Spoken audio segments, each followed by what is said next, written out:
He worked as a driver and mechanic for the Farron Brago up in Vegas. And when base Cochise started sending its death machines to the desert, Brago sent Ace south to recruit robot fighters. What? Okay, we met up in Quartz. We met him in Quartz. He'd pissed somebody off out there, and they locked him up. We sorted that out, and he started running with us, helping us fight Cochise. I think this is very closely tied with the original game storyline, because Angela Death is one of the pre-made characters for that game. So Ace was probably... I can't remember if Ace was one of the pre-made characters as well. But if he wasn't, he was probably showed up in the middle of the game at some point. We sorted that out, and he started running with us, helping us fight Cochise. He never stopped. Vargas eventually gave him the uniform and the hat, but I don't think he ever formally signed on. He was just always there, and now he's dead. Alright, he thought Ace's mission was trouble. He was working on the same thing Vargas has you working on. Trying to track down the radio signals from beyond the edges of the map. All seemed to be a bit boring and scientific to me, but then Ace started saying he thought someone was following him. I asked him to let me come with him when I met him at Rail Nomads to give him the repeater units, but he told me to go back to base. He said he was just jumping at shadows because those radio broadcasts had spooked him. I should have gone with him. Why didn't I go with him? Tell me about the Rail Nomads. It could be a nice little place if the Atchitsons and Topekans would kiss and make up. I can't even remember what it's all about, but between them they go... I'm reading too fast for my brain. But between them they got enough old railroad tech that if they worked together they could give this area a real transportation system. Instead it seems like all they want to do is blow each other's heads off, idiots. You know any more about these repeater units? I really don't know the details. It's all a bunch of mumbo-jumbo about transmitters and north-south axis and signals bouncing off the clouds. Ask Woodson about it. He's our radio genius. Tell me about Woodson. The radio technician, Wade Woodson, he's the guy that makes sure you can hear Vargas when you're out on patrol, keeps all the machines running and the signal clear. He'll also talk your ear off about circuits and frequencies, and I don't know what else if you let him. But be nice to him. He's your lifeline to the base. Have you heard of any of the strange broadcasts?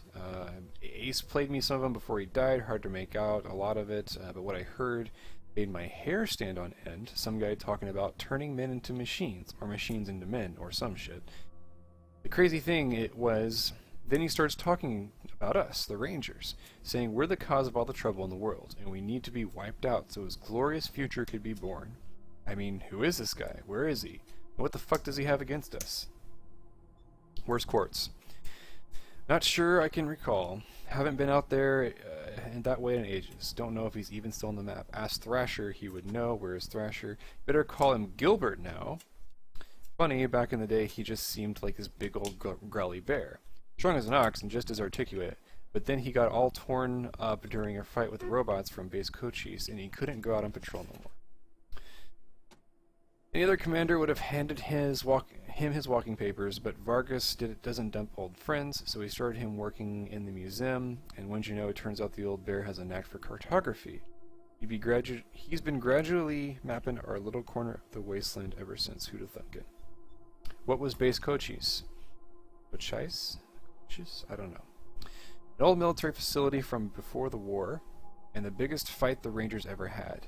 There was some crazy computer in there that kept spitting out robots and sending them off to kill people. We had one hell of a fight putting it down. Earned our stripes that day, literally. But that's when I became Captain Death. Was the computer was making these robots? Yes. The base Cochise AI, don't know what was wrong with it. Broken, I guess. It thought everybody was his enemy, wanted to kill the whole planet. Well, it sounds very similar to this whole, this new thing. The guy that's making man out of machines, or machines out of men somehow. Sounds like a very similar motivation here, just kills everything. You called us babies. Sorry, but you are.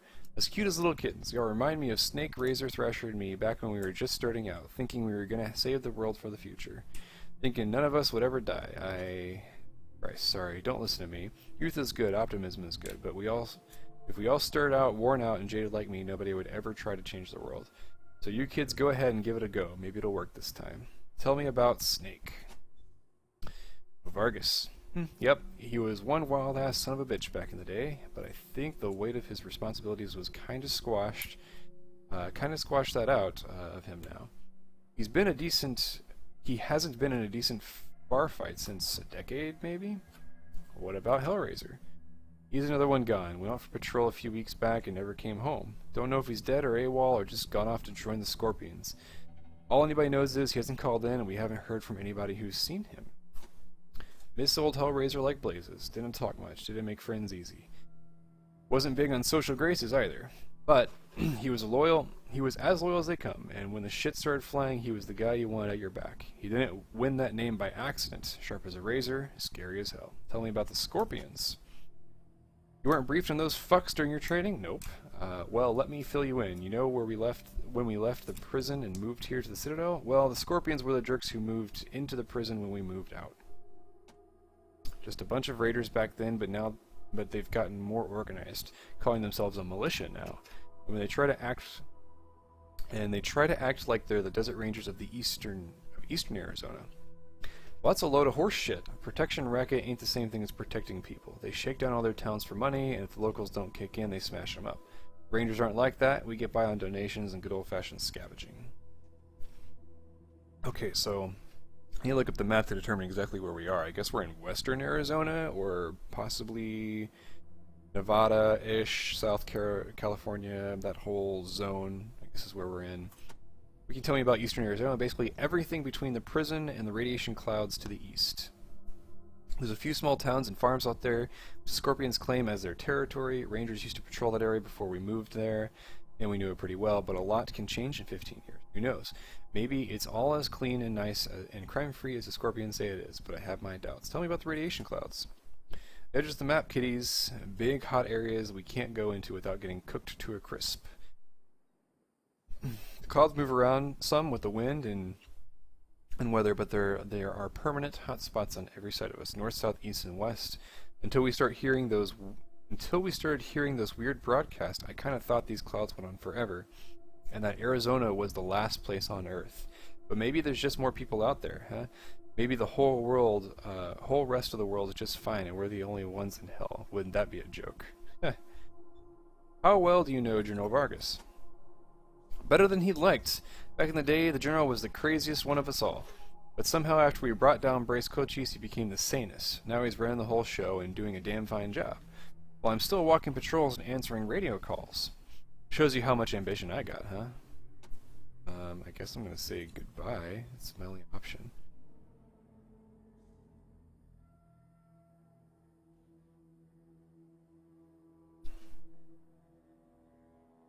I think I hit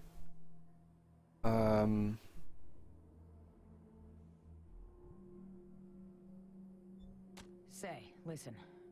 Vargas asked you to look into Ace's death because he thought I was too upset to be professional about it. He didn't want me going off half-cocked and shooting up all of Arizona looking for his killer. But I gotta find this guy. Ace and me, well, we'd been fighting side by side for nigh on 20 years. I'm not letting him die unavenged. So, well, I know it's going against orders, but if you let me tag along and be in at the kill, well, I'll help you find your feet out there. Maybe give you a few pointers along the way. I may be old and slow, but I know the wastes like the back of my hand. What do you say? It's gonna be good to have some experience out there, given that he's specifically sending us out unprepared. Okay, yes, come along. Alright. And she's just like... No need to tell Vargas why I joined you. If anybody asks, I'm just helping you get oriented, alright? Sure. Okay.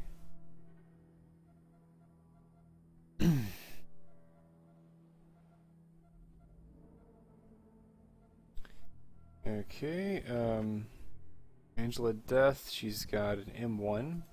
Is that also what you have? You also have a bunch of extra shells. Ace's wrench.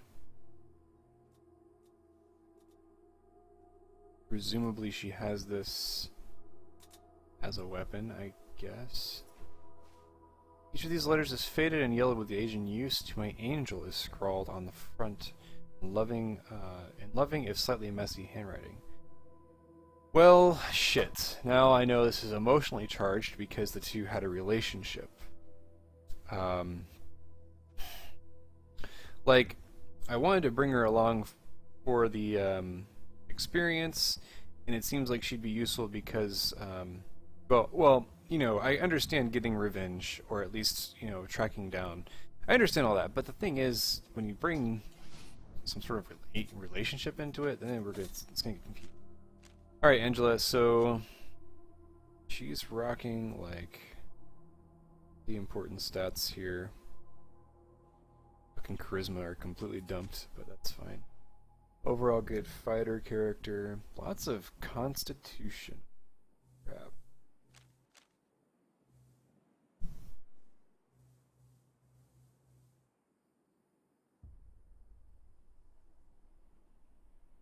Three points in hard ass is kind of nice, I guess. Brute force 5. Wow, okay. So I'm going to use her as the leader for a little while. A 15-year veteran of the Desert Rangers, Angie was born into a strict religious community near the southern edge of the Arizona wastes. When she hit her teens, she rebelled against everything they stood for, and in the process nearly rebelled herself into an early grave. She found the Rangers when she woke up in their drunk tank. Joining them saved her life, and she hasn't looked back since. She is 35.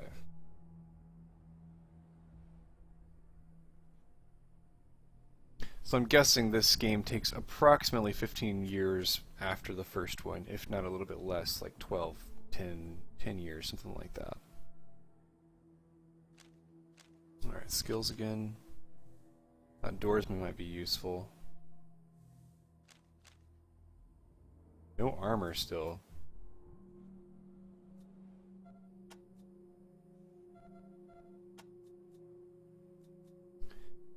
A knife? That's what they gave you for a bladed weapon? It really sucks.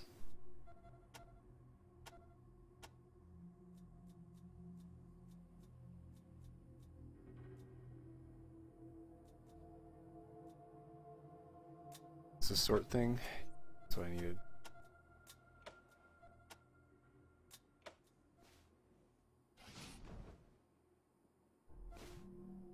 Can I just give him all the ammo? Oh. I can. Wow, okay. So Sis is also probably going to take the brunt of the damage.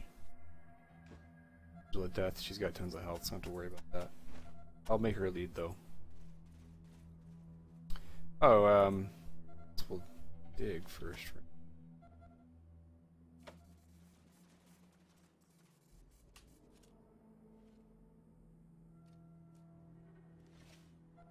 Oh my gosh, okay, so that's a sniper rifle.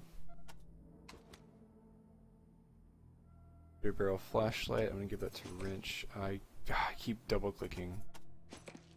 Okay, so what do we pick up? Barrel flashlight, medicine pouch. It seems to just be junk, but I'll give it to Melody. A new sniper, which is using 30-06 as well.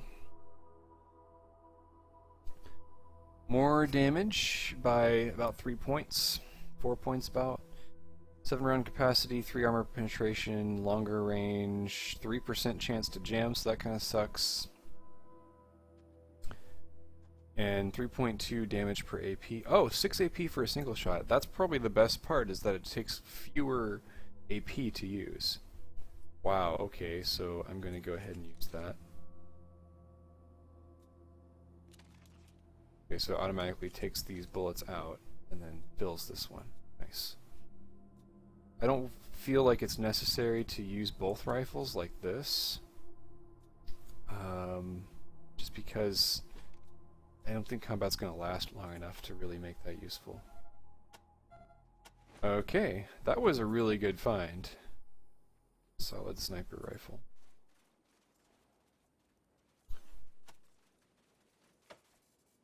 Oh, what is this? Okay. Selecting the wrong, I'm using the wrong buttons here. This. There's going to be plenty of places I can dig. 30-06, more for you. Can of